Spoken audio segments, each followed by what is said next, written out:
Hi, everybody. I'm Phil Valentine. Been in recovery since 1987, working on my 38th year of recovery. Been retired for 1 year plus from the Connecticut Community for Addiction Recovery. We're here doing coaching for coaches, being recorded for posterity. I said posterity, not posterior. Posterity. And we're going to start off right away. So let's talk a little bit about um, your name, where you're sitting, and since the topic for today is peer, P-E-E-R, not a fishing pier, like a peer. I want you to think of yourself as a peer and what do you think of? So it's name, where you're sitting, and um, what you think of yourself as a peer. So a lot of the places will have peer recovery support, peer recovery coach. You are the peer. What do you think of? Um, so I'm sitting in Warwick, Rhode Island right now. Um, when I think of the word, well, I'll wait till I hear from other people. What do you think of when you think of the word peer? Who'd like to go first? Now, we don't have a lot of people on here, so you guys, this is like you're going to have to participate one way or another. So somebody's going to, thank I'll you, go first, Priscilla. Phil. Well, I got Priscilla, then you, Pete. Oh, How's that? all right. Sounds good.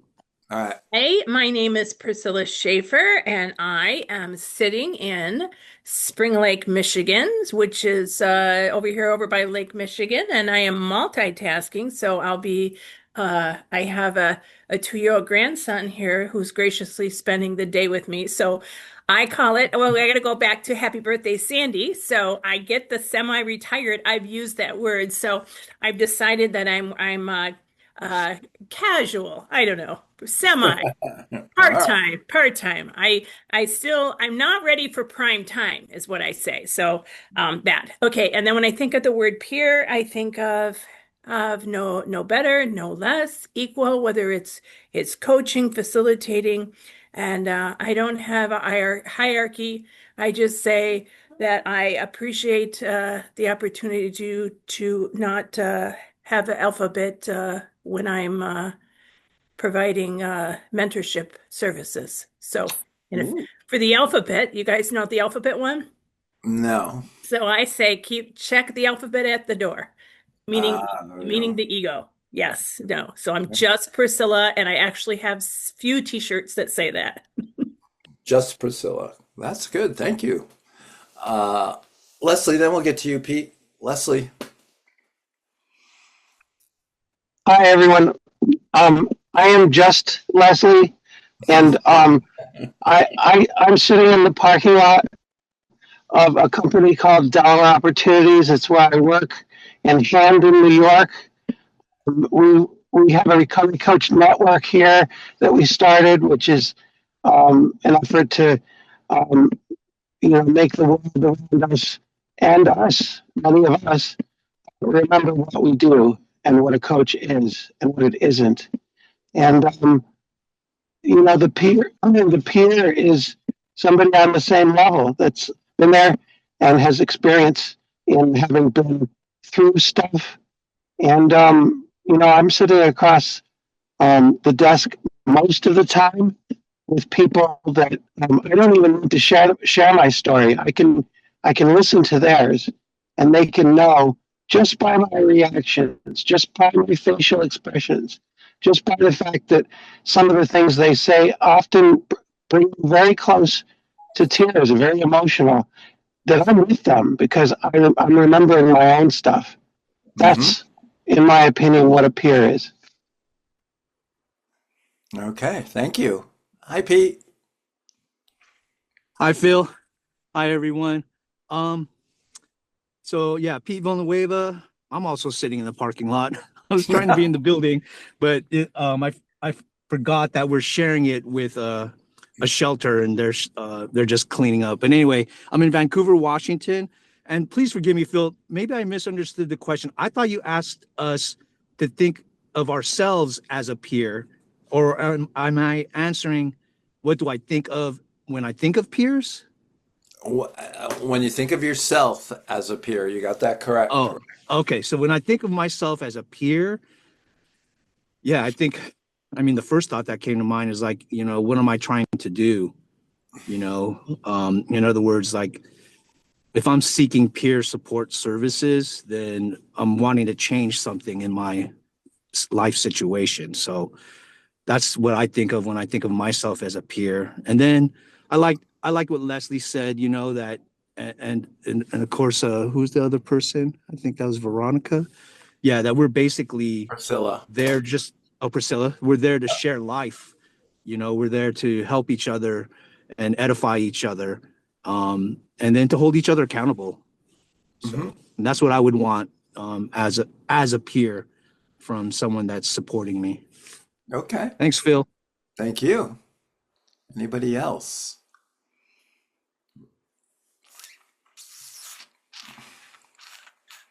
Ed? Morning, everyone. My name's Ed Pavlovic. I'm sitting here in my apartment in Weehawken, New Jersey. And oh gosh, this is a great question. When I think of myself as a peer, I often think of myself as a perfectly imperfect person. I have my strengths, and gosh, I also have my weaknesses.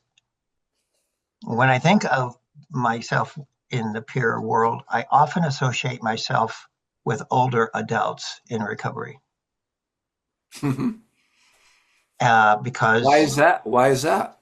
because peers kind of collect and kind of congregate with each other in their own similarities. Hmm. So this peer gravitates to other older adults who are struggling in Hmm. their lives. That hidden magnet that attracts us to each other. Ooh, I like that. The hidden magnet. Hi, Sandy. Good morning.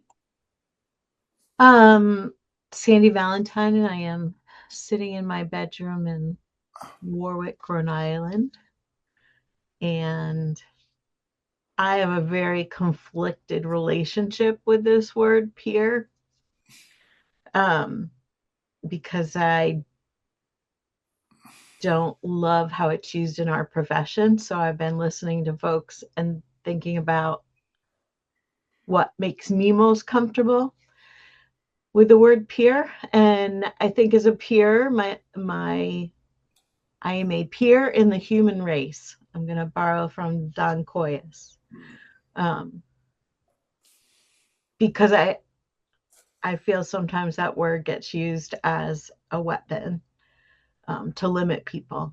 And so I think I am peers with other humans. Hmm. Wow. Thank you. Marietta.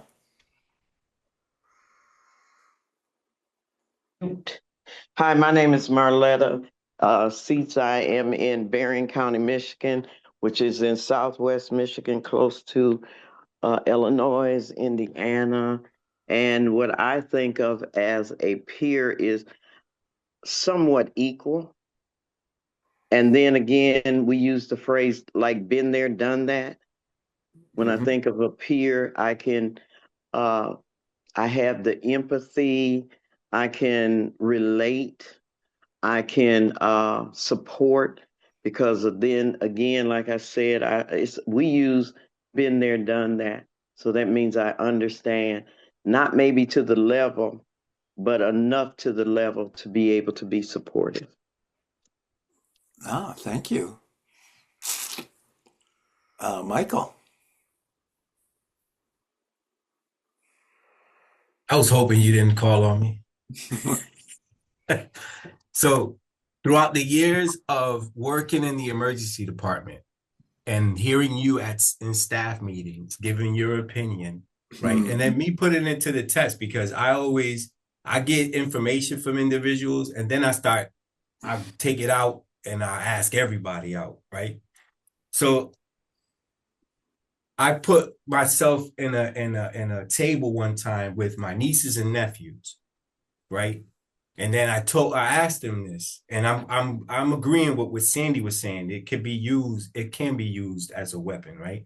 And it can be used in a way to cause mistrust, right? Mm-hmm. If I get a group of individuals and they're all teenagers, right? And I tell them on the other side of this room is your peer, right? Is a peer ready to help you guys out. And they go across and they see somebody that's my age that doesn't look like them.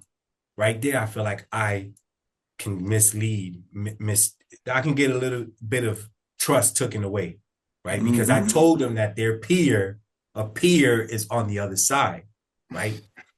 Coming at a table full of teenagers. So now, if I always look at it like for us as recovery coaches, if I say, hey, there's a coach on the other side, that could be anybody, a recovery coach at that, right? That could be anybody to them, right? Then now their thoughts are like a recovery coach. That could be anybody, right? But if I say peer and there's somebody that doesn't look like them, they're gonna look at me and be like, "Yo, this dude lied to me. He told me that my peer was on the other side." So I always look at it like that. Like it can be used as something misleading, right? Mm-hmm. But there are groups of us, right? There's me, I'm a peer at CCAR in the training team. I have my peers in my department, right? That I work very close with and I trust not that I don't trust anybody else in the organization, but I work daily with the peers that I work in the department of the training team, right? And if you break it down like that and you say that, right, to somebody that you're explaining, but off, like I hear so many people peer, and it's just like, I don't know what you're talking about. Like what peer you're talking about. So that's my thought on it. And I always kind of stay shut in a big group because I don't want to mislead anybody to make them think my way of thinking, right? Is just take it on your own and take it out there and ask, right? Ask people and get curious to know what this word is and what this word is being used, right? Outside. So that's just my thoughts. But like I said, I don't want to change anybody's mind. So don't take my word for it. Gotcha. Uh, Veronica, do you want to jump in? Can you? Yes, I can jump in. I might have some background noise because I got the dogs. But hi, Phil. How are you? I am great. Good to It's so see good. you. So good to see you. So I'm Veronica. Here in Groton. I'm in my apartment right now, and I'm also multitasking. I have two dogs who are needy. So I guess when I think of peer, I think of for me, walking with self and well, self-discovery as well, because I think I'm learning as we go. Mhm. I think sharing an experience, but also emotion, sharing an emotion. Yeah. I think that also I agree that it can be used as a weapon. I also believe it can be used as a crutch. Um, but yeah, so for me, and truth telling is really important. The accountability, I think that part is important. And it's a mutual learning process Hmm. for me. Gotcha.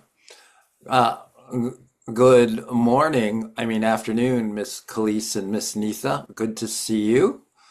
The question was we were talking about just introductions, name, where you are sitting, and when you are called up here. When you are called up here, what do you think of?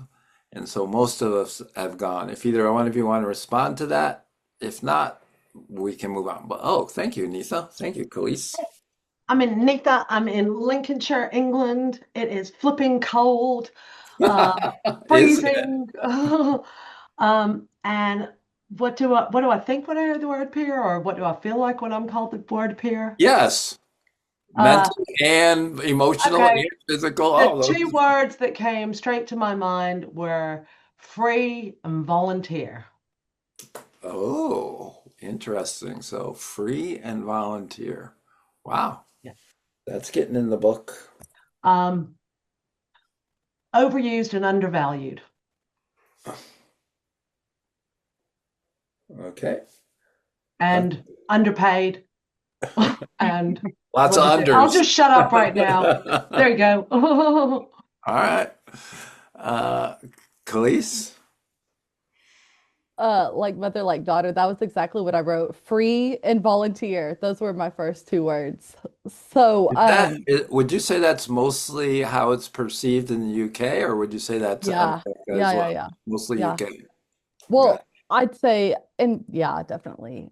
I think it's interesting because whenever I was thinking about it too, it's like the catch-all. Like nobody wants to do that job. Like everything gets thrown to the peer to do the catch-all, hmm Mm. that do everything. And then I also free labor, like free labor, like a lifetime volunteer, like and when we talk about treating people as a resource, whenever I was called in a peer role within a system, I was very much treated like a resource until I became a paid employee, and then the way I was treated changed. Huh. Yeah. Cool. When when I think of peer, just in general terms, I think when you look up the word peer in the dictionary, I think Ed hit it on nail on the head. It's usually someone of yours of a similar age. That's who are, it's an age group is normally. The next thing they talk about is like a profession or I can't think of the right word. Something that you do often, and other peers that are doing this are other people that are doing the same thing are your peers, like your pickleball peers. I don't know but whatever you would call them. But it's not really a term so much. It's never really fit for me in terms of what we do as coaches. That's why we went to the term coach. But I want to try to illustrate this because I want to ask you the other side of the equation. So, a lot of you talked about equality, right? Peer equals peer. So, you're at the same level, reduced power differential, less hierarchy, no better than all of that. So we are being equated, if the system is looking at us, we are being equated as a peer recovery coach or a peer specialist with the person that we're helping. What is thought on that side of the equation? What do people think of the person we are helping? What do they think of that side of the equation of peer? If it's It's, 1v1 and you're one, what's the other side? Nathan, was that you? so I think that only hurts us because the professionals or whatever, the clinical people are all looking at their clients as people that need help, people with problems. And Yeah. then we're like one up from them, and that's where it's just, natural to look at it like that. I see your point. Would you say they look at us that we still have problems? I would think so. Okay. I'm sure that doesn't help. Yeah. All right. Thanks. Not to say it's not true though. Well, we all have issues, right? There's no doubting that. Yeah. Michael. I facilitated a RCA one time. There was this lady, she kept saying, us professionals. She was a clinician, and she was like, us professional, and then there's peers. And then she kept saying that and saying that, and I had to stop her. And I was like, wait, why can't it be a peer be a professional? They're doing a job, right, to the best of their ability. Then why can't that person be called a professional? And what was the And then when I response? told her the acronyms that I got back here, I was like, so some people I'm considered a peer, right? But I'm a professional. Mm-hmm. And she just stood like, oh, I'm so sorry. Like Oh, she kept okay. saying that, and I just didn't like hearing it.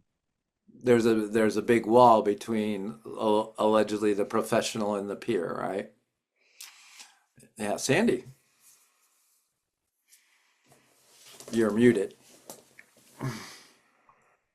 This whole thing is a hot button for me. And I think I'm starting to to really appreciate what I said when I'm viewing myself like as a member of the human race. My peers are the human race. But I think these words serve to divide us, to separate us, to focus in on what makes us different rather than what we have in common.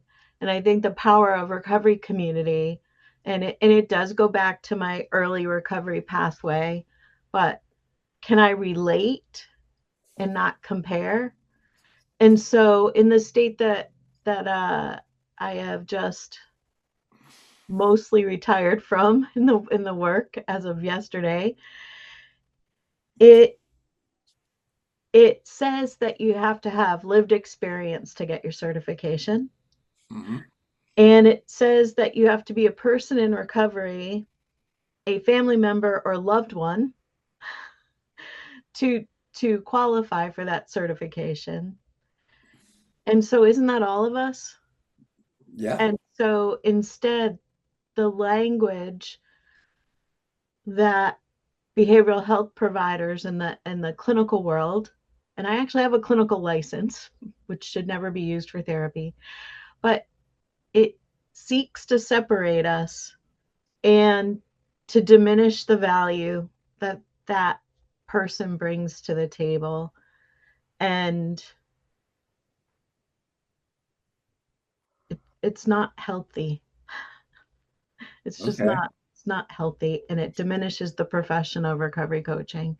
When you think of an executive coach or a life coach, you probably have this impression that this is someone that's really going to walk alongside you and help you bring out your best.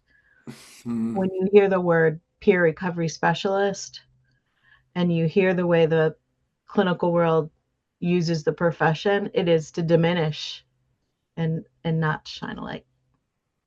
thank you. Ed. Um, I was doing just fine until this conversation, and all of a sudden now I'm thinking.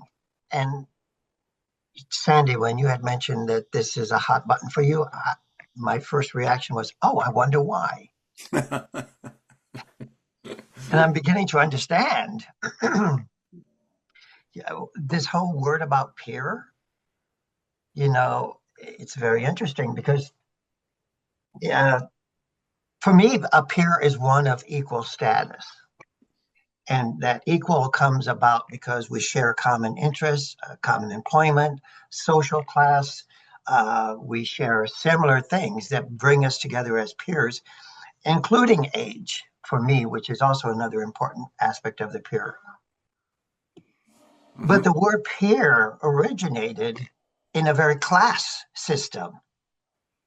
The noble peers versus the people who were not of that social class. And I think it's still, if you don't understand what the word peer is, you always think of its lowest common denominator. And they know that as a person who is a peer working with other people in recovery, there's not always a good positive image of those people that we work with. Because Mhm. we're peers, we share that same image in the eyes of many people, Mhm. Mhm. especially in a clinical sense. Mhm. And the less I know about, and I don't, I don't know. Maybe it's 12-step programs that have that anonymity that does us harm over time because no one really understands how change can happen and how peers can become healthy in a positive way. But we always look at it as a negative anyway. And that's just scratching my head. And I blame you, Sandy, for making me think about this in another way, in a Ah, positive way. no, Thanks. thank you. Uh, Priscilla, you had your hand up, or is the 2-year-old running like has your attention? We're gonna roll with this until he's occupied at the moment. So and Okay. I liked how the thinking about how the words can differentiate. So the RCP, Recovery Coach Professional, I am an advocate that we all can help people. Mhm. And we have a lot of this that you can't help me if you don't have lived experience. Now, I'm going to plug the state of Indiana. I don't live in Indiana, but they actually have two credentials. They're very similar, and I know the credentials, people like credentials, which is fine. And I go, now we're billing and things like that. But if you look at on the state of Indiana, look at their credentials, one is, they're very similar. One's peer recovery coach, one's peer recovery mentor. Same idea, whether you have lived experience or not lived experience. So we'll take out the word peer. So the peer can be just a fellow. So, I'm hearing different perspectives. I do like what Sandy was talking about, Don Cahoyas, is that, that we are all of the human race. But when you do think of peer, I can assimilate with some of the things that are said of, and I'm not going to say retirement. I just need a new word because I have had in the past someone say, how much longer are you going to do this kind of work? And it was an ouch. So, yeah. So I just say, I'm not ready for prime time, so I'm just gonna work casually here or there, and I get to make my own hours and things like that. But and I don't know if anyone else has felt that because you are of older age, Priscilla, that you may not be of the best service anymore. So, in the meantime, I'll keep coloring my hair and keep coming back. Hmm. Thank you. Anybody else? Yeah, Khalees. I think it's interesting. So I went to a conference recently and there was multiple countries there, quite a few people from the US, okay? And so Mhm. I asked, tell me about what's going on, curious. Peer support specialists, all these different things we're seeing and they're like, "Oh, another title. Oh, another thing. Oh, another thing." Like I think we're seeing so many variations of these things that what's the weight? What's the depth? Like, I don't, I don't know. Like, nobody knows what anything is. And it's interesting too, because I love whenever I hop onto a meeting and everybody has these acronyms behind their name. And like, I've stopped putting anything behind my name. Sometimes for a joke, I'll put like LMNOP just to feel like I could join the party, like, but the thing is I think we are more than the acronyms behind our name. And I think if we tell people that they are a problem, or if we love to put people in boxes. If the problem, that means you get to go into the box of better than. Whenever Mhm. we all have and that's just a deficit focused mindset. And I think it's just a mindset shift from, seeing potential versus problems. And I don't know. I don't even think a title means anything anymore because I've seen so much unethical crap, honestly. Mhm. Like, I've seen so much stuff that I'm like, oh, you're supposed to be a professional with LMNOP behind your name. And I would never act out like that. I would never do that. So, and the whole lived experience thing, well, Phil, we've had many conversations about that. That's a whole other story. I'm just gonna Okay. park it. All right.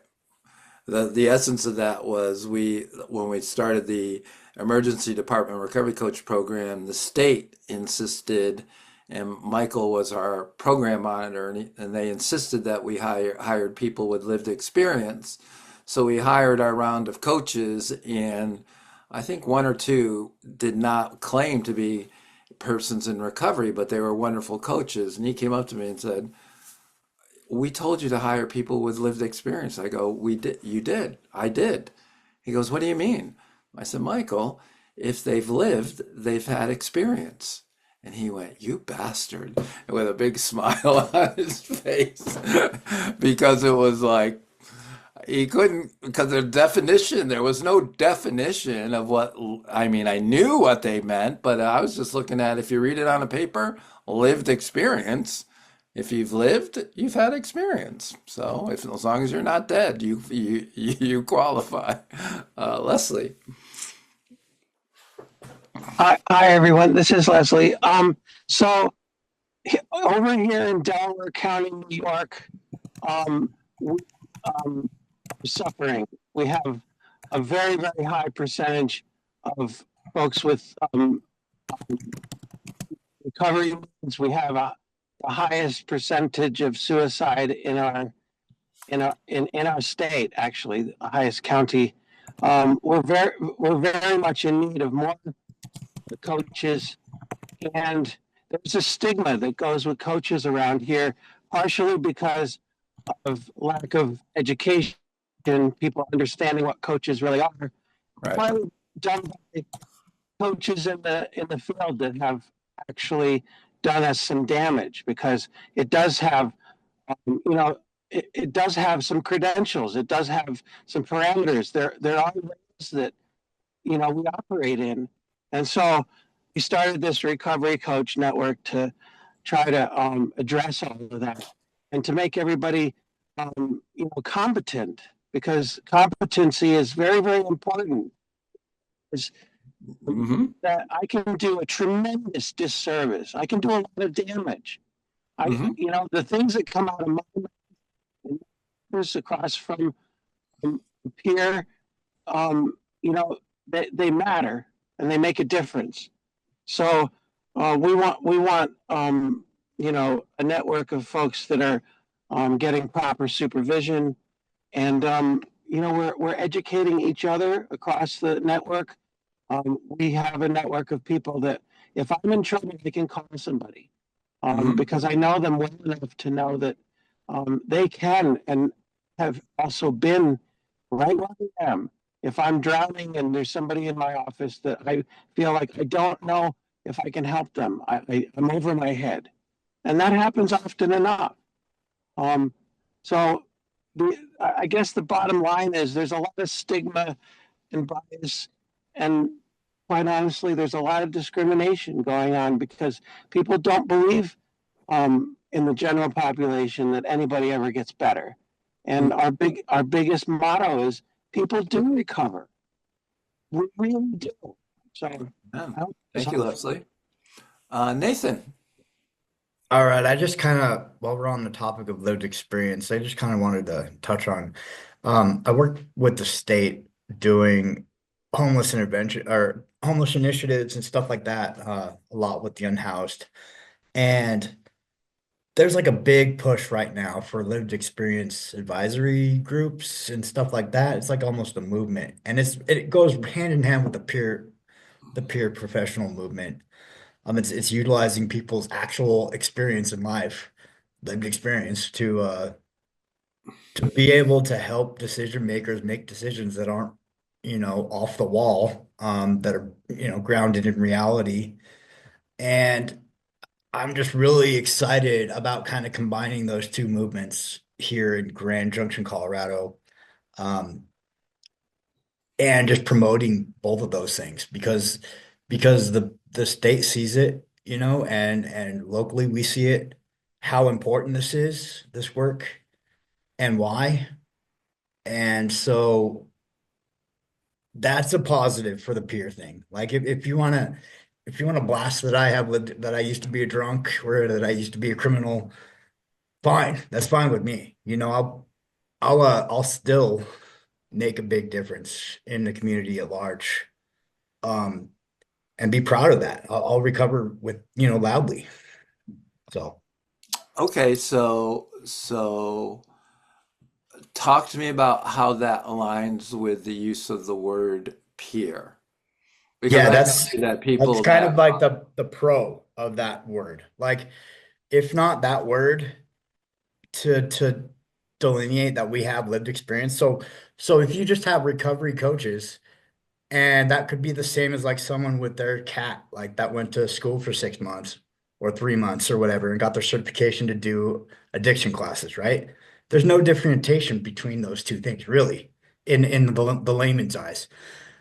You have to have that something, maybe not the word peer, but something that delineates that I actually have lived experience and a certification, And this kid just got out of school and went and got their certification for 3 months or whatever to be able to yeah, teach drums.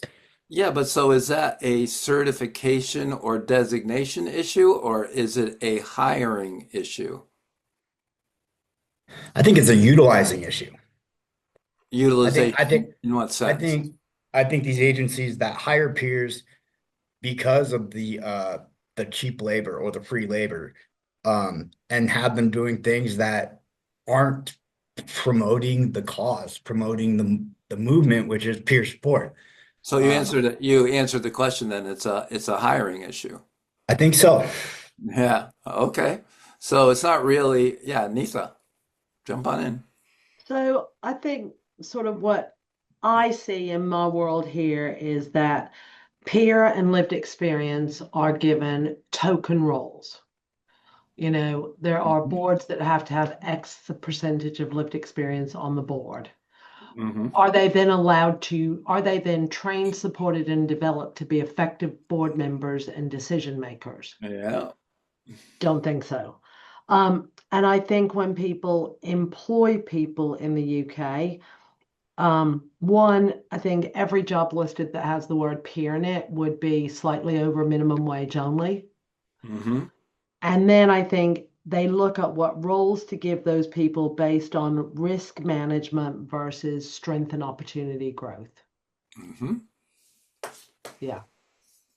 I and I do know that Nathan is in Colorado. I was out there this summer, and they do have a very open administration, or the bureau. The system seems to be embracing this peer, whatever that is, and I think somebody called it the hidden magnet. I think that Egg called it the hidden magnet.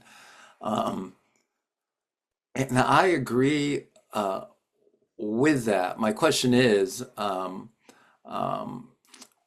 I don't know that peer is the right word. I still think we make it so complicated that you're in recovery when you say it is. It's a person in recovery, a family member, friend, or ally. It's someone that's just that identifies as a person in recovery. It might not be peer, because oftentimes a peer is not working with another person in recovery. They're working with someone that's not in recovery, the way the system has it set out. It's not the way the recovery coach is outlined. But I think and well, I'll get into that in a minute. Priscilla. My 2 cents on and sometimes the word peer. I won't say agency, county, anything like that. But when they say everyone that works here is a peer person with lived experience, and somebody asked me what I consider working there, and I said no, because one, that's my anonymity. Two, if you put that on the label out there, there's a lot of roadblocks that come in when using that word peer, and we all have lived experience. One of those is you could be denied health care. You could be denied life insurance. There's a lot of things that come with throwing that extra word in there. So if you just say recovery coach, which I don't get a choice, but I would say that it's just people helping people Hmm. without breaking all those things. So some of those roadblocks I may or may not have encountered, which I'll leave that on the shelf. No, I hear you. Um, so, and I think we've talked a little bit about this, but I would like to run this question about this distinguished group we have gathered here. When you think about peerness, Ed used hidden magnet. I heard no better, no less, no hierarchy, equal playing, perfectly imperfect, somewhat equal. But what is the hidden magnet? It's not physical. I don't think it's mental. It may be spiritual, it may be emotional, but what is that quality of peerness that we think of? What is it? Leslie.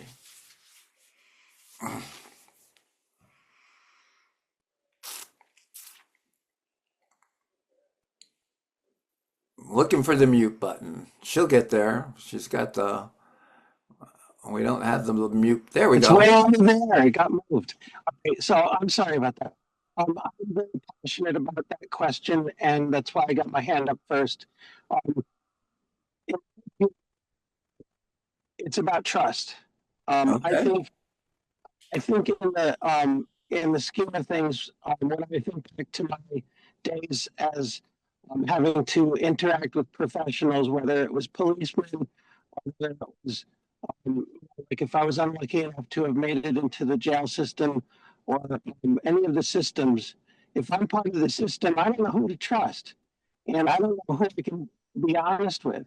I don't know. Like, counselors are supposed to uh, divulge things to the higher ups that could affect my life, but that there's parameters around that.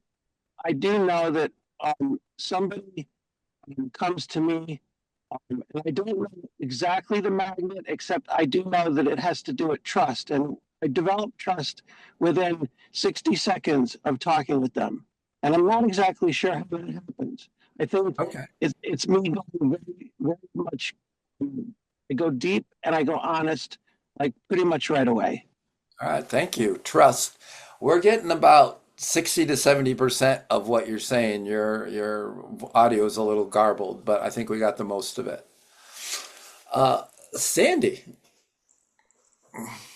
So I for me, I think what it is that we're coming from a place of either having this for me, having or loving somebody Hmm? with a medical condition that has been stigmatized throughout the ages, Mm-hmm.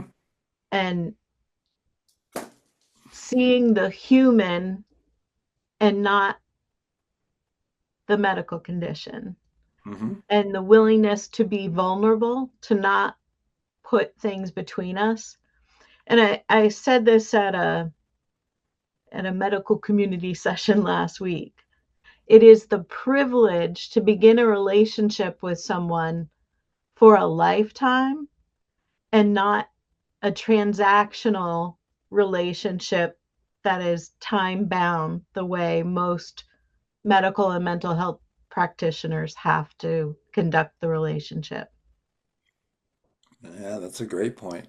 And just one final thing about that, Yeah. that beautiful opportunity to watch, whether in continued one-on-one contact or however you stay in touch with those folks, to be able to celebrate their milestones over a lifetime and that they know that you were there when it was really hard. So if you were going to that pureness, that quality, what word would you use? Leslie used trust. What word would you use? Probably vulnerability. Oh, vulnerability. Okay, thank you. Ed. Oh, I think for me personally, what it Mm-hmm. is a, a peer provides connections.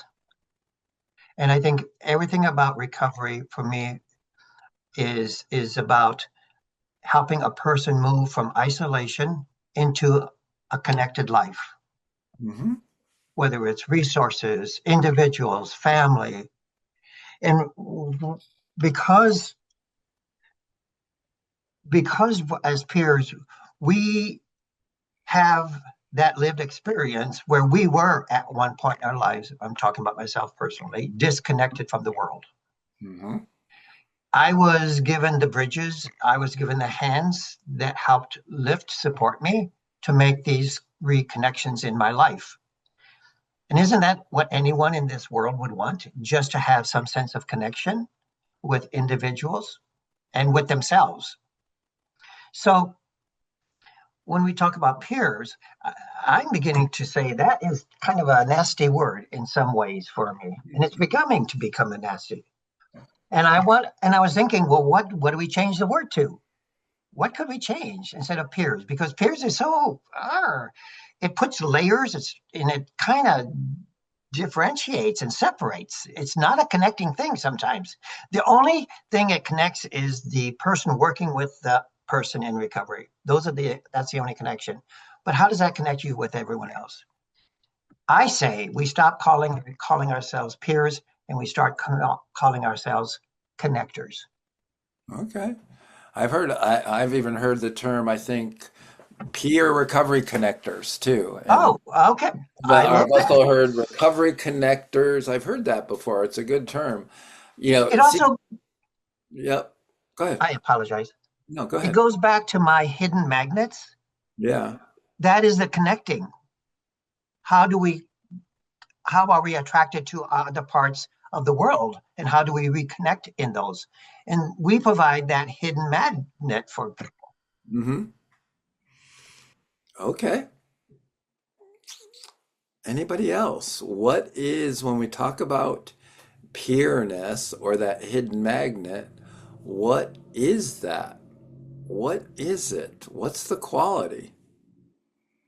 So far, I have trust, connection, vulnerability. Nitha, Um, Belonging. belonging. Yeah. Just like, I think Hmm. connection is okay, but there's a difference when I feel like I belong in this relationship Or versus belonging I'm to a just connected community or to. a tribe or something like that. Yeah. Like I belong, like this is the right person for me. I belong here in this moment, you know? Mm-hmm. Hmm. Yeah. I like that. Cool.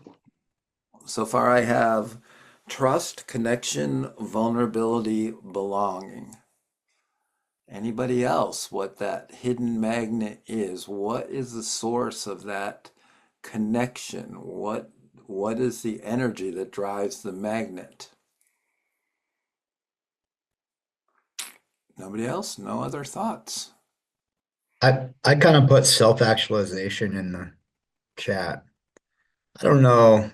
Okay. That's certain something that like you see in people that you might want to be your sponsor, Yep. something just in their eye, Yeah, the you light. don't know I what it talk about is. that a lot. Yeah. Yeah, and it's just that thing. I don't know. There's no word for it, so It's kind of, self-actualization maybe. yeah, it's kind of like a spiritual, for me, I was considered like the level of a person's spirituality was kind of like measured by the light in their eyes, you know? And so when I was always attracted to that, light in people's eyes. Pete. Uh, yeah. Well, first, I just want to add that, gosh, similar to Ed, I didn't know there was these struggles with the word peer, and so this has been very enlightening. And I'm beginning to understand a lot more. But if I were to kind of describe what peerness might be, a lot of those words everybody used is what I thought. But then I thought, how about possibility? Maybe it's possible, I can get out of this situation and start living a life that, that I dream of, So I think of, because you mentioned, where does that energy, that magnet come from? And for me, I think it's, what is possible, similar to kind of what Nathan was saying. I think self-actualization, I think that's what triggered my that word for me. So Okay. Thank you. Priscilla. As I'm listening, and you said, what's a word? I have a two-word word. I think of trusted guide. That doesn't exclude anyone. Hmm. A trusted guide. Okay. Um, I think Michael will know which word I'm going to pick, but um, I would just simply say it's love. I'm not, and a lot of people I've said this many times, get hung up on love, especially in our culture on this side, that love is the eros love, where it means romantic, sexual, erotic love. But there's brotherly love, there's family love, there's divine love. They all have their words, and I think we shied away from that in all professions, that we've lost the permission to love one another in a brotherly, sisterly, family, divine sort of way. And so when we see that in another individual, that's the peer like, because I have deep understanding of what recovery means for someone. I can love that person, love their position. But if I ask you this question, when we look at the words that have been thrown out there, we have trust, connection, belonging, love, vulnerability, self-actualization, possibility, trusted guide. are those qualities, well, let me put it another way. Does the recovery community have a corner on the market on those values? Are they the only people that can have those with another human being? No, but they prioritize them. Okay. But you would say other people could prioritize them as well, right? Yeah. Like I have a therapist right now who I would say embodies all that. But Hmm. here's the thing. She might be a person in recovery, but because she's protecting her license, she's not sharing that with me. She's Uh-huh. put herself in a box in how she can serve. And what she can say or not say even, Right. right? Right. Yeah, which is kind of odd in itself. Nitha. I have had that conversation, Sandy, about 9 times over the past 7 months. Somebody has reached out to me and said, I don't need a coach right now, I need a therapist. But I'd really like a therapist who's in recovery and understands recovery. And due to the legalities of that profession, they can't release that information. So I mean, it's just bonkers, you know? Do you ever ask why they feel they need a person in recovery as a therapist? I mean, yeah, I've had conversations with them, and it's like they just said when somebody understands or has personal experience of supporting a loved one or themselves on a recovery journey, then there is that recovery tone to the conversation. And I think it's something around like if they're trying to make a business decision that conflicts with their 12, not anonymity or 12 steps or something, just different discussions around Mm. things that they want the understanding. I know Sandy has talked a lot, well, has talked to me a lot about her dad used to love to go to the hospital. He loved being in the hospital. And unfortunately, I've been in the hospital a lot lately. But what happens when you're lying in a hospital bed? For me, now that I'm probably, not as a stigmatized individual, so I also am aware of that. If I was a frequent flyer or friendly face and showing up wasted all the time, my reception would be a lot different. But when I get into the nurses and the aides they are wonderful. They have a recovery tone. They treat me with love, kindness, compassion, understanding, and they don't might have nothing to do with being in personal recovery. They're naturally nurturing and caring individuals. Um, so I don't think, a lot of times I think what I've seen over the years is that the recovery community thinks they have a corner on this market and push the word like this is what the peer role is like it's separate from any other role. The clinicians and counselors, the number one factor in an effectiveness of a clinician, a counselor, a therapist is what? Does anybody know in all the studies? It's two words. It's therapeutic alliance, which is that term always uh, makes me laugh because it's such a horseshit term. Therapeutic alliance is what? It's everything you just said. It's trust, connection, sense of belonging, being vulnerable, possibility, hope, trusted guide, love. The therapeutic alliance is really about when if I am the therapist, that you can tell I care about you, right? That's what therapeutic alliance is. It doesn't have anything to do with techniques. It doesn't have, and again, I don't, and I'm a person in recovery almost 38 years now. I don't think we have a corner on that market. I think it surfaces, like Sandy said, when we're in recovery, but I think there's people I know in my life that are naturally that way that were never addicted. They're not, it's kind of remarkable. Michael, you're sitting back there, you know, I know you got something to say, Michael. Not really. I've been hearing everybody. Everybody's got similar things that everybody's saying, right? But Mhm. I just say a lot of people use this, and Khalees had brought it up, right? Where there's a lot of these letters being thrown out there, and people just using them, and they don't really know what it is. Okay, well, People don't know here's what it another. is. So As you understand, oh, Priscilla, go ahead. Thanks. Oh, I'm just going to give you two or three more cents. When I'm thinking about a lot of things that people are saying, and it stirs things up because I go, I have had people say to me, like, I previously worked as a recovery coach in a drug court program. People were on felony probation. And I had one time, and people have a right to say what they want, that how can I relate if I have never actively participated in a drug court program?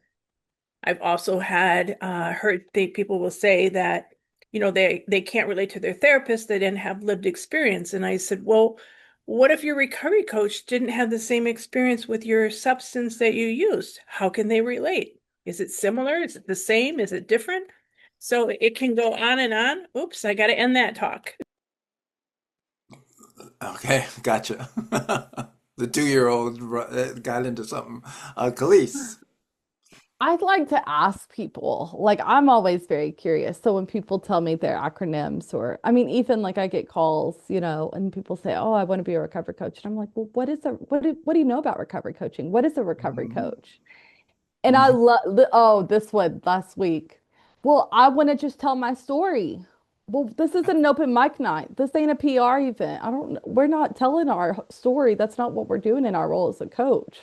Right. Like, and so I just like to get really curious. And I think it is interesting too, because when we talk about, doing the work to support yourself effectively. I mean, I just wrote an article last week about like people say they want the role, but they don't want the road. They don't want to put the work in. They don't want to do the training. Everything needs to be instant, fast paced, and it's like, hold on a second.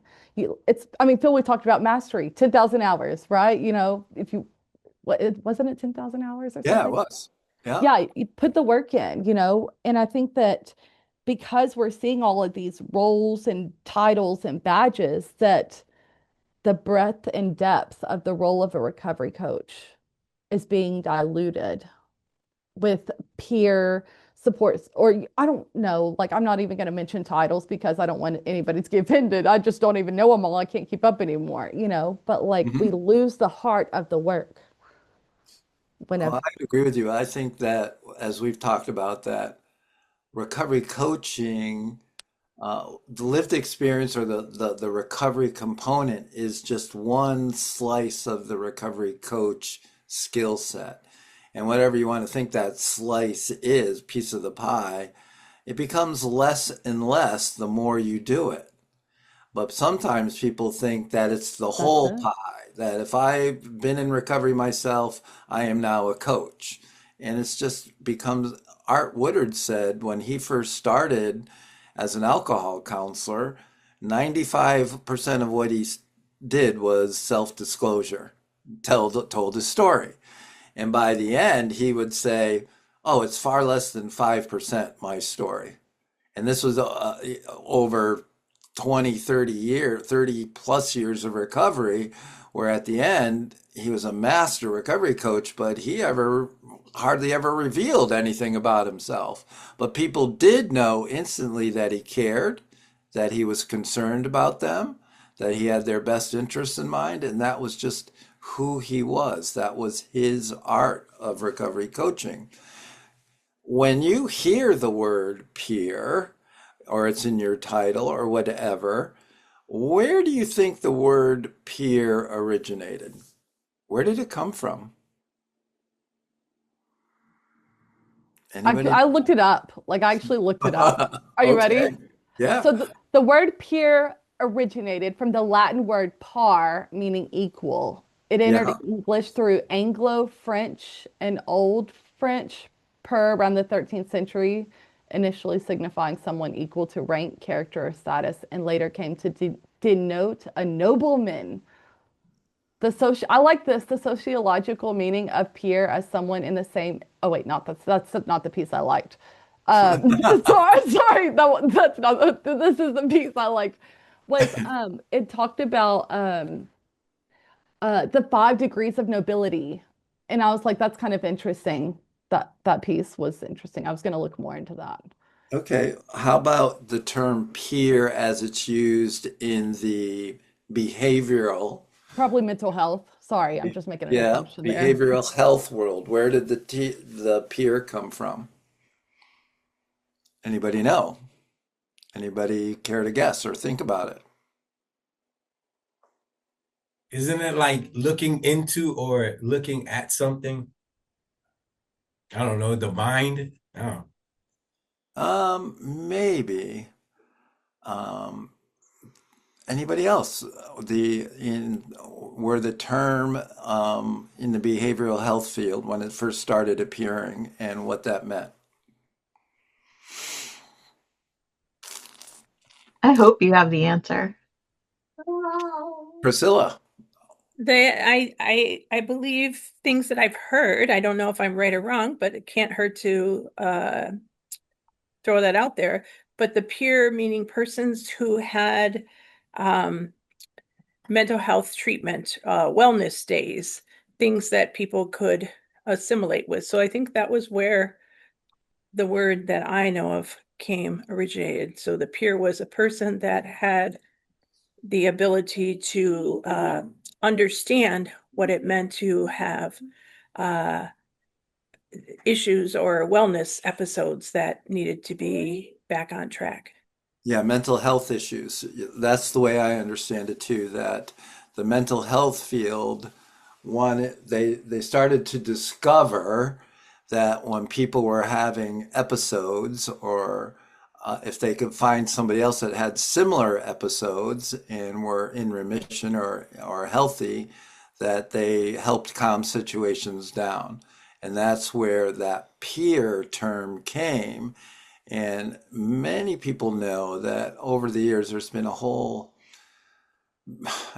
there's the silo of addiction recovery and the silo of mental health recovery are always being tried to put together. Many people will say because addiction is in the DSM-4 that it's a mental health condition. I don't know what you believe with that. I know there's every person is unique.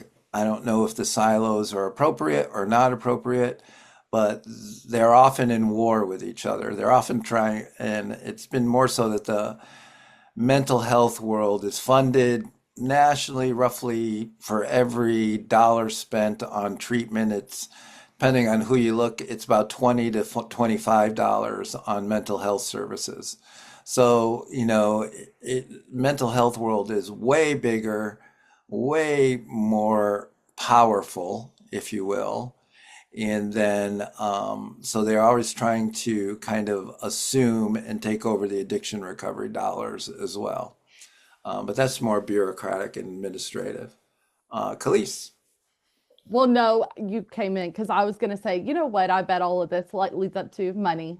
Money is always the root of all evil. Let's partner things up, switch some words around, pivot the language, nest a couple, throw some words in. Nobody knows what they mean, but let's pivot all this stuff so we can get the money. Yeah. I think you said it's funding. So see, I was on it. Yeah. Priscilla. I have personal experience. I used to live and work in Lansing, Michigan, and I worked at a hospital that had 2 units, three different units for various things. One was my full-time, my regular job was on the substance use disorder unit. And of course, I cross-trained and would moonlight, I call it, on the psychiatric unit, which was, one was substance with maybe people who had some mental health, and the other one was more mental health with people sometimes that had the substance unit. So it was separate back then. And then as the world evolved, when I moved here to West Michigan and the things, like you said, they combined it. And, if it's the right thing to do, it's the right thing to do. But sometimes I go, I absolutely the best person for the mental health job? I didn't have that experience, but I could certainly facilitate groups and be there for others. But when there was persons that wanted someone who uh, had experienced things like hearing voices and uh, other things that went with that, I could be compassionate, but I totally truly relate. So the Hmm. answer was no, but I would do the best I could with what I had. And with the persons, I would, one group I did was like talking to people about, hey, when you leave here, the suggestion was go to 90 meetings, 90 days, go get a sponsor. And when I worked on the psychiatric unit, I would do a similar group, but I would say, I want you to think about the idea of what that might look like. So Hmm. just knowing that I could be compassionate, Hmm. sorry, and I don't know what's the right answer, but it's always good to learn more. Yeah, I don't know what the right answer is either. I've just been living it for 25, 30 years in the field. Nathan.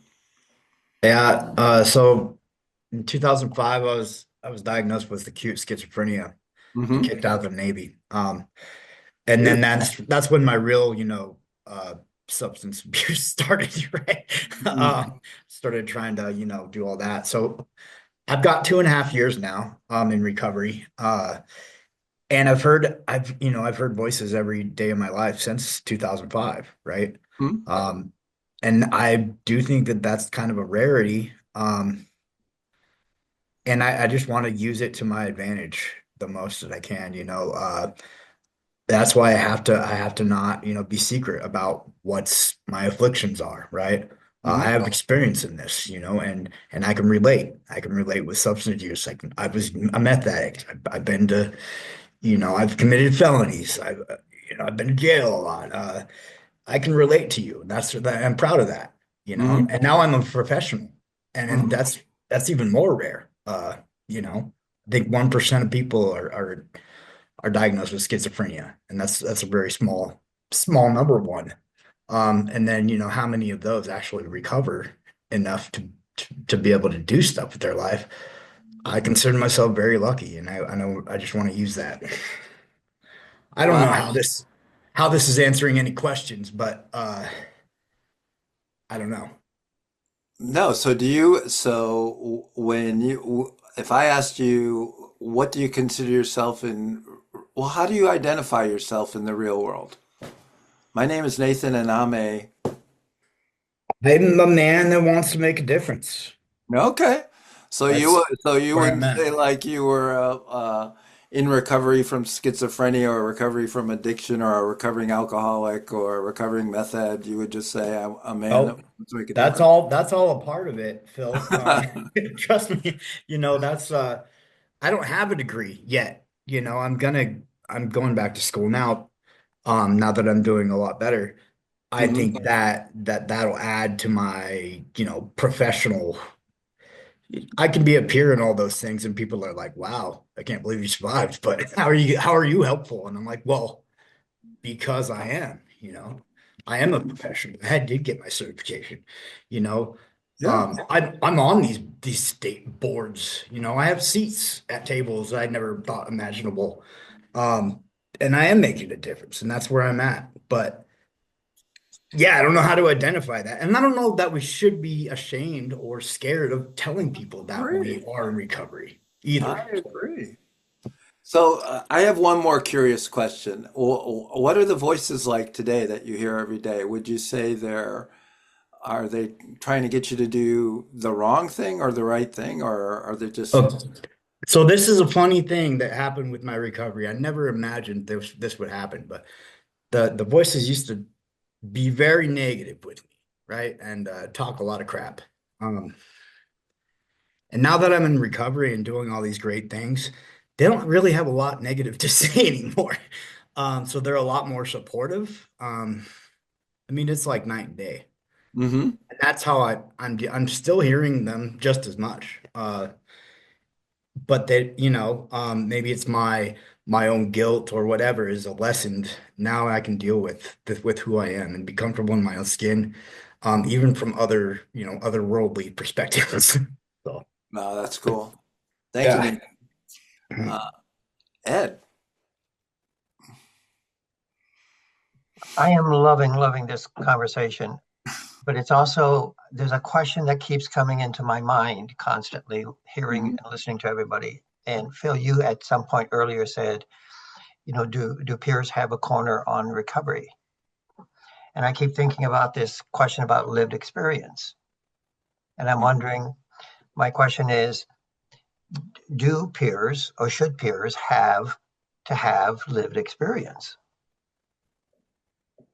And And what can they not be a peer and work with people without lived experience, but have all the other components of a recovery coach? My question then comes thinking about other professions. If I was suffering from cancer and had stage 4 cancer, would I refuse any doctor who has not himself or herself had cancer? Would I You're go? asking yourself those questions. Those are the questions that are coming through my mind the entire time we've been here together. And Yeah. there's so many other professions that I keep asking myself.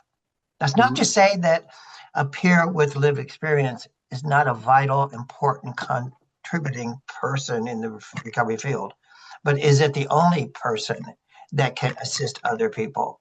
Going back to the question of, if I have a therapist, does that therapist have to be in recovery? Right. And I would also say, like, when we say peer recovery, I don't know what peer recovery is. If you just took those two words, I don't know what peer recovery is. I know what recovery is, but I don't know what peer recovery is, how you label that. Um, um, yeah, and so when we had all these conversations back decades ago about Right. what we wanted to call ourselves, we actually wanted to purposefully set ourselves apart from the mental health world because they were a lot more aggressive back in the early 2000s, and we decided on recovery coach. Now, is it a perfect term? But we decided that what we wanted our people to do was coach recovery. Yeah. That didn't matter whether you were in personal recovery or not.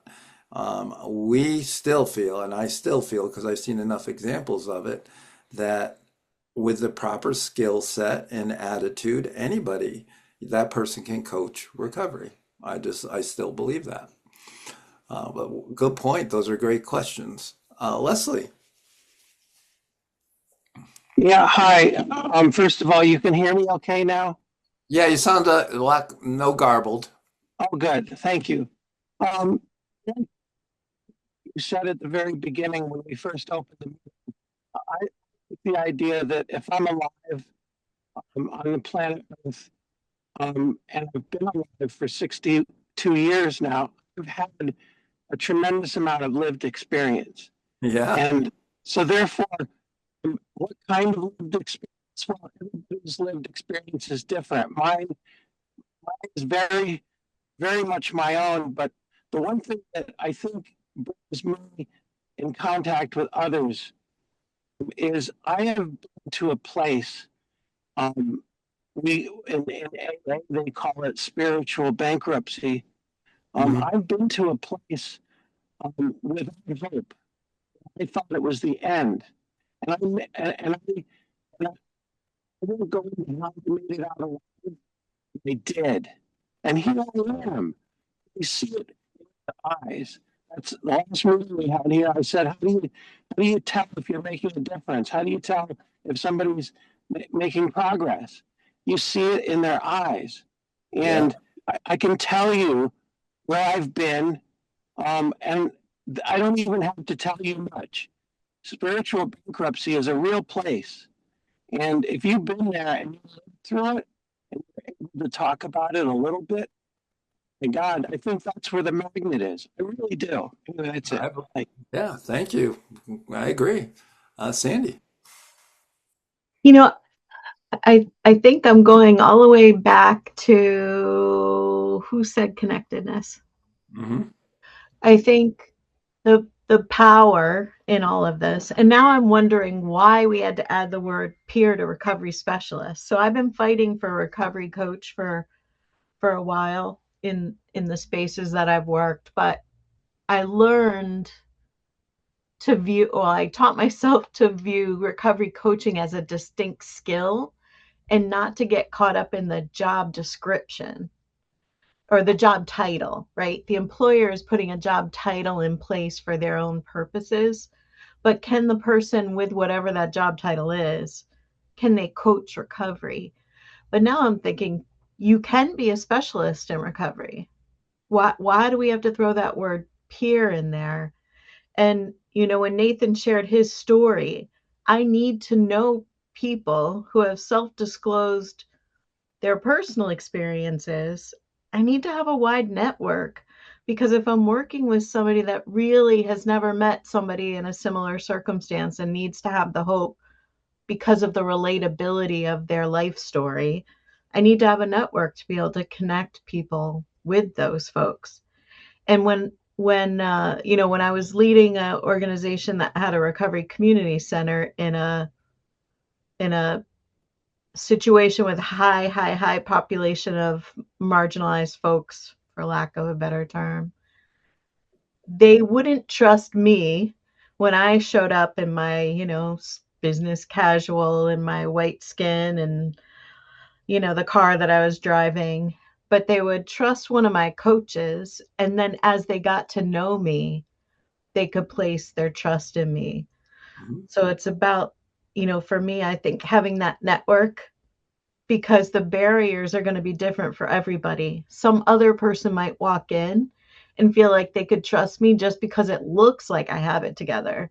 And Phil, we don't need to share that that's, a faulty impression, but, so everybody's different. And so just being part of a community of people who want to help people in their recovery is kind of how this whole thing got started. And I think it is the way forward, but not letting the money Right. divide us.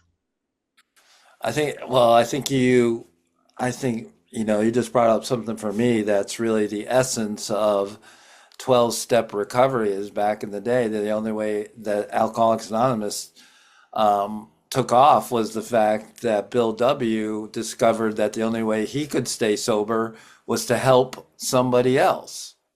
And it's been that way since 1935, and we've tried different variations of that over and over and over again. But what it really is one human helping another human. And we want to put, is that a peer? I don't really think so. Michael, do I have a topic for next month? But if I don't, or if I do, Dude, what is it? tell you right now. But I think I'm going to go switch it to power because I did this Power. with Nitha and It is Khalees. power. Oh, so that's amazing. When we look at like the power in the dynamic here, right? Who was it? Nathan was talking about, and Leslie, they were talking about spiritual power, light in their eyes. Other people were mentioning it as well. When we think of a recovery coach sitting down with a recovery, as we say in the Recovery Coach Academy, there is a reduced power differential. We didn't say it was eliminated.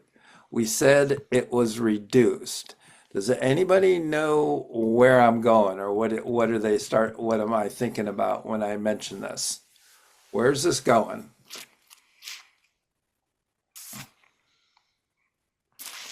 Priscilla.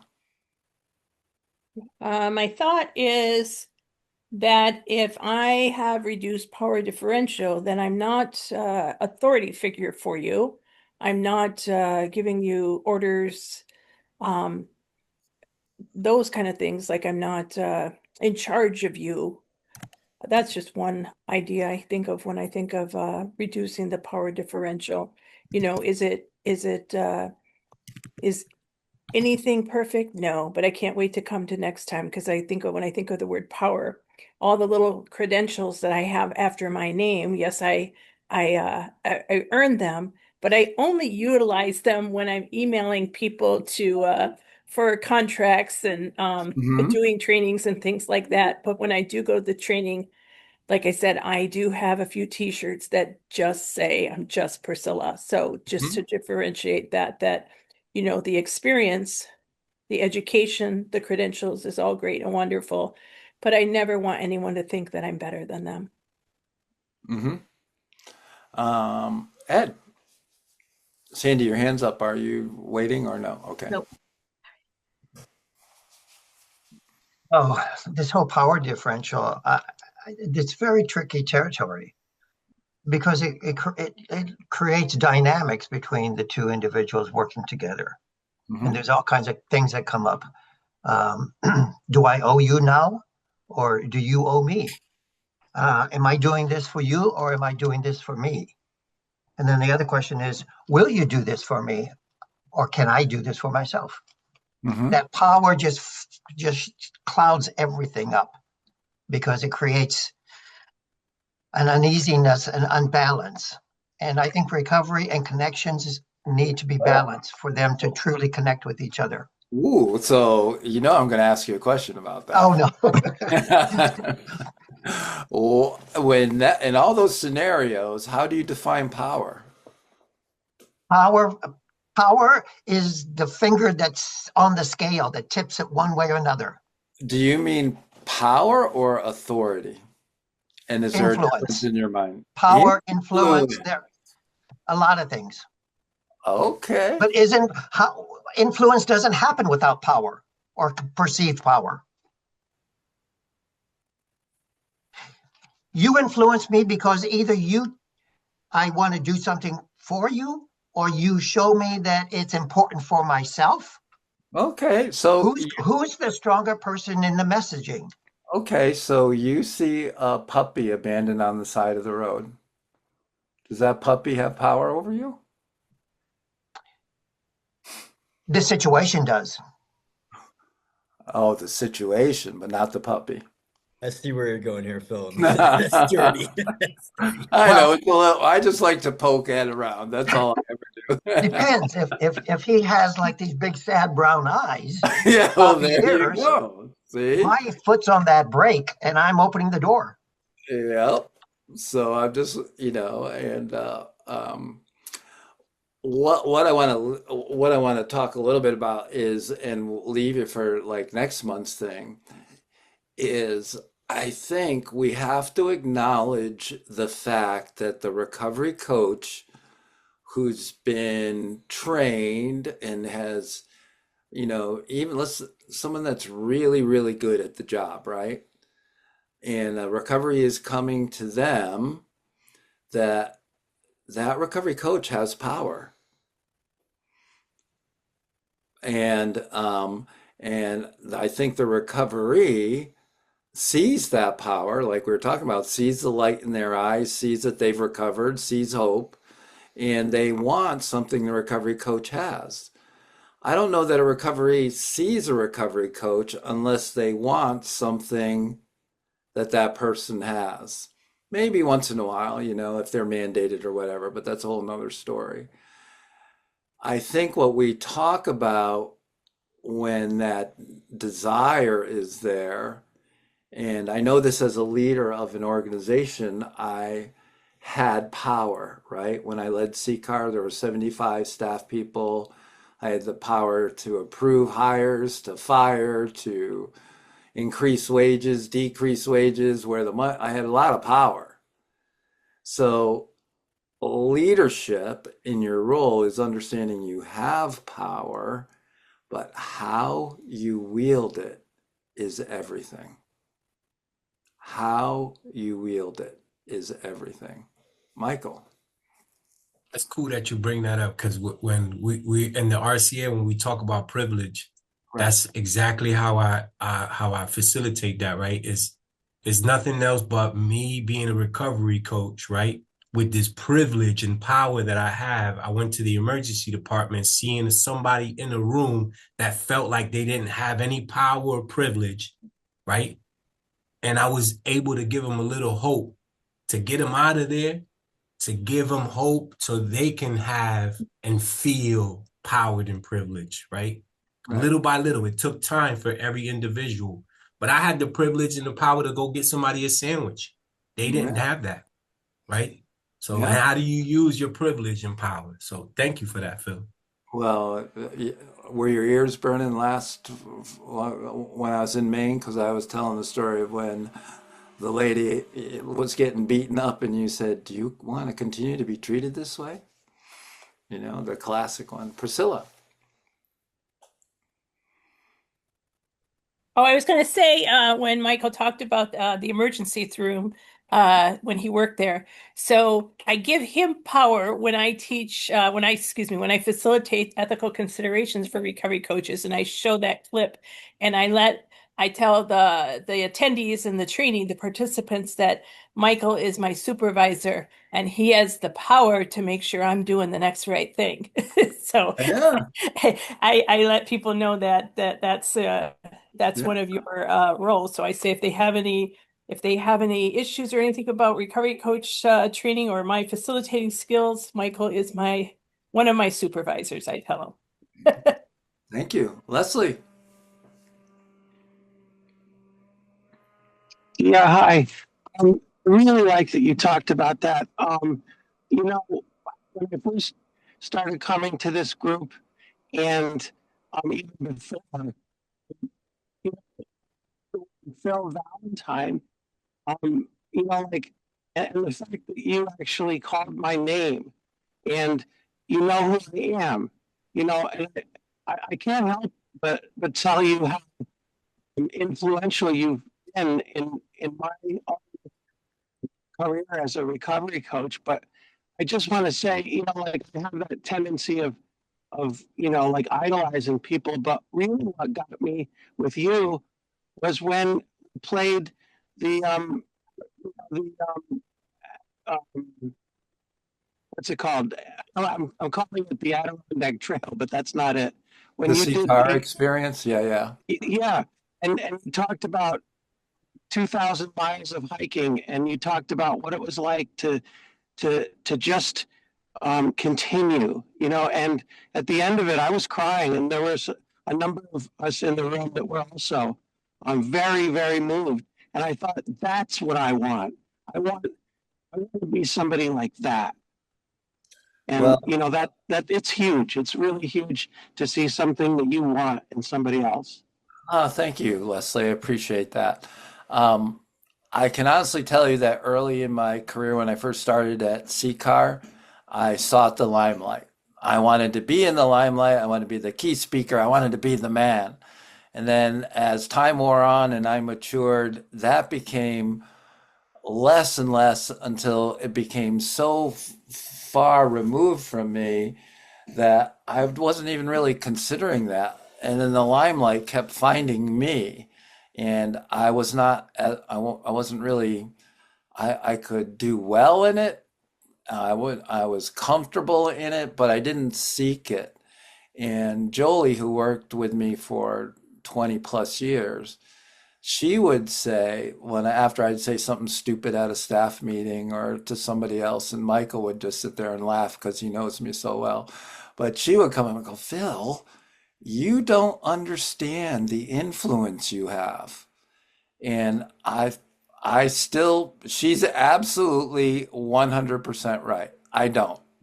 And because I don't think it's, I think I just try to do the right thing. I think it's more a product of 38 years of recovery and trying to do the next right thing and trying to, listen to my creator, to God, and do all of that the best that I'm able. Speaking of that, next month we are going to talk about the role of power in recovery coaching. So I hope you can join us. I kind of piloted it with Anitha and Khalees this month in the UK with a group of folks. fascinating discussion, and I learned a lot today. I just wanted to put that out there about when you use the word peer, just, kind of consider what that means and what you think of that. Um, and that was the only purpose. Uh, anyway, take care, and thoroughly enjoyed today. See you next month.